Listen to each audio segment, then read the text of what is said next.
Hello সকলকে, কেমন আছো সবাই? আশা করি সকলে ভীষণ ভালো আছো। আর আমরাও বেশ খাসা আছি। আমার নতুন ডেলি ব্লগে তোমাদের সকলকে অনেক অনেক ওয়েলকাম।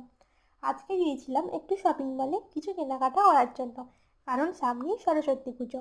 সেখানে গিয়ে এই টপটা আমি পারচেস করেছিলাম। কেমন লাগছে কমেন্টে কিন্তু আমায় অবশ্যই জানাবে।